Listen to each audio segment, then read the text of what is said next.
नमस्कार दोस्तों, मैं लेकर आई हूँ आज कहानी ऋषि पंचमी की। तो कहानी शुरू करते हैं। सतयुग में संदर्भ नगरी में सयनजीत नामक राजा हुए थे। वह ऋषियों के समान थे। उन्हीं के राज में एक किसान सुमित्र था। उसकी पत्नी जयश्री अत्यंत पतिव्रता थी। एक समय वर्षा ऋतु में जब उसकी पत्नी खेतों के कामों में लगी हुई थी तो वह रसबला हो गई। उसको रसबला होने का पता लग गया, फिर भी वह घर के कामों में लगी रही। कुछ समय बाद वह दोनों स्त्री पुरुष अपनी अपनी आयु भोग कर मृत्यु को प्राप्त हुए। जयश्री तो कुतिया बनी और सुमित्र को रजसबला स्त्री के संपर्क में आने के कारण बैल की योनि मिली, क्योंकि ऋतु दोष के अतिरिक्त इन दोनों का कोई अपराध नहीं था। इसी कारण इन दोनों का अपने पूर्व जन्म का समस्त विवरण याद रहा। वे दोनों कुतिया और बैल के रूप में उसी नगर में अपने बेटे सुचित्र के यहाँ रहने लगे। धर्मात्मा सुचित्र अपने अतिथियों का पूर्ण सत्कार करता था। वह अपने पिता के श्राद्ध के दिन उसने अपने घर ब्राह्मणों को भोजन के लिए कई प्रकार के भोजन बनवाए। जब उसकी स्त्री किसी काम के लिए रसोई से बाहर गई थी तो वहाँ एक सर्प ने रसोई की खीर के बर्तन में विष डाल दिया। कुतिया के रूप में सुचित्र की माँ कुछ दूर से सब देख रही थी। पुत्र की बहू के आने पर उसने पुत्र को ब्राह्मण हत्या के पाप से बचाने के लिए उस बर्तन में मुँह डाल दिया। सुचित्र की पत्नी चंद्रवती ने से कुतिया का यह कृत्य देखा न गया।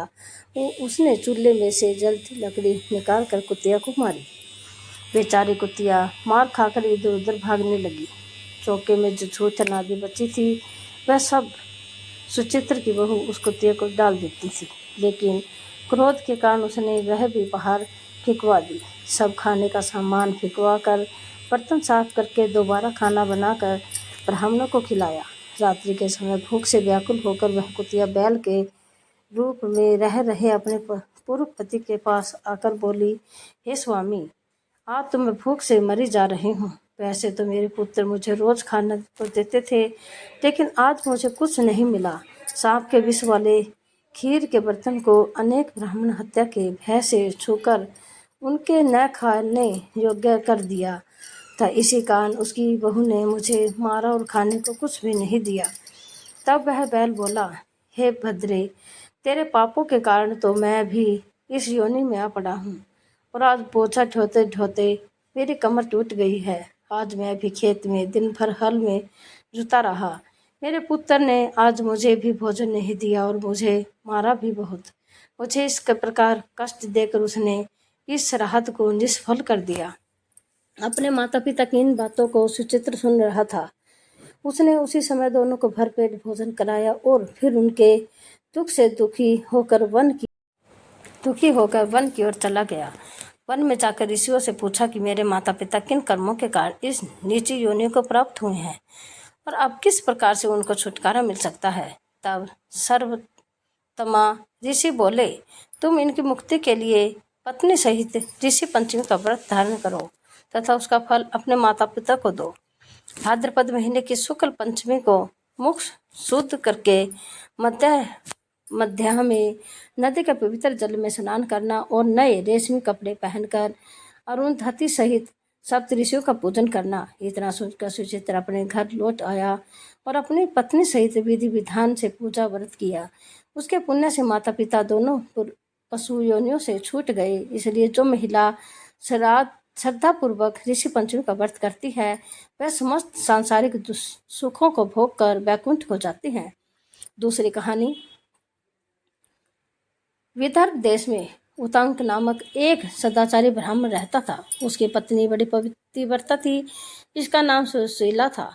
उस ब्राह्मण के एक पुत्र था, एक पुत्री, 2 संतान थी। विवाह योग्य होने पर उसने सम्मान कुलशील वर के साथ कन्या का विवाह कर दिया। दैवयोग से कुछ दिनों बाद वह विधवा हो गई। दुखी ब्राह्मण दंपति कन्या सहित गंगा तट पर कुटिया बनाकर रहने लगा। एक दिन ब्राह्मण कन्या सो रही थी कि उसका शरीर कीड़ों से भर गया। कन्या ने सारी बात माँ को कही। माँ ने पति से सब कहते हुए पूछा, प्राणनाथ, मेरी साध्वी कन्या की यह गति होने का क्या कारण है? उतंक ने समाधि द्वारा इस घटना का पता लगाकर बताया, पूर्व जन्म में भी यह कन्या ब्राह्मणी थी। उसने रजसबला होते ही बर्तन छू दिए थे। इस जन्म में भी इसने लोगों की देख देखा देखी ऋषि पंचमी का व्रत नहीं किया, इसलिए इसके शरीर में कीड़े पड़े हैं।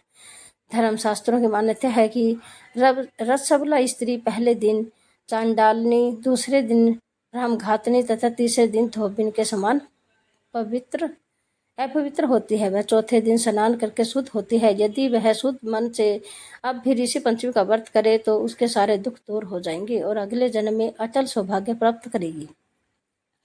पिता की आज्ञा से पुत्री ने विधि पूर्वक ऋषि पंचमी का व्रत एवं पूजन किया। व्रत के प्रभाव से वह सारे दुखों से मुक्त हो गई।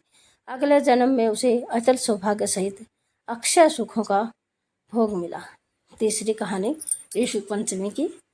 एक बार संतान प्राप्ति के लिए ब्राह्मण और ब्राह्मणी सप्तऋषि का व्रत किया करते थे। तो जब उन्हें संतान के रूप में बेटी की प्राप्ति हुई तो वह उसे भी यह व्रत कराने लग गए। इसके बाद उन्होंने उसकी शादी भी ऐसे आदमी से की जो उनके घर में घर जमाई बनकर रहे। दोनों ससुर दामाद एक साथ खेती का काम करने लग गए। ब्राह्मण ने ब्राह्मणी से बोल दिया कि तुम मेरे लिए खीर लाया कर और जमाई के लिए राबड़ी। ब्राह्मणी भी ऐसा ही करने लगी।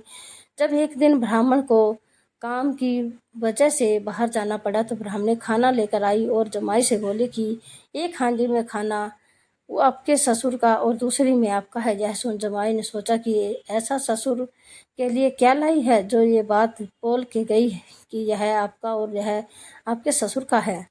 जमाई ने ससुर की हांडी खोलकर देखी तो खीर को देखकर उसका मन ललचाने लगा और उसने खीर खा ली। जब ब्राह्मण आया तो उसने पाया कि खीर जमाई ने खा ली तो उसने गुस्से में आकर कुल्हाड़ी से जमाई के 7 टुकड़े कर दिए और उन्हें 7 अलग अलग जगह पर छिपा दिया। ब्राह्मण की बेटी का पति 3 दिन से घर नहीं आया तो सप्तऋषियों ने सोचा कि इसका व्रत खुलवाना जरूरी है। इसके लिए उन्होंने 7 के साथ अलग अलग जानवरों का वेश बनाया और उसके टुकड़ों को ढूंढ उसे जीवित किया और उसे बता भी दिया कि तुम्हें अपना सास ससुर के साथ नहीं रहना चाहिए और उसने ऐसा ही किया। वह अपने सास ससुर से अलग रहने लग गए। ये सब उसकी पत्नी के व्रत करने के प्रताप से संभव हो सका।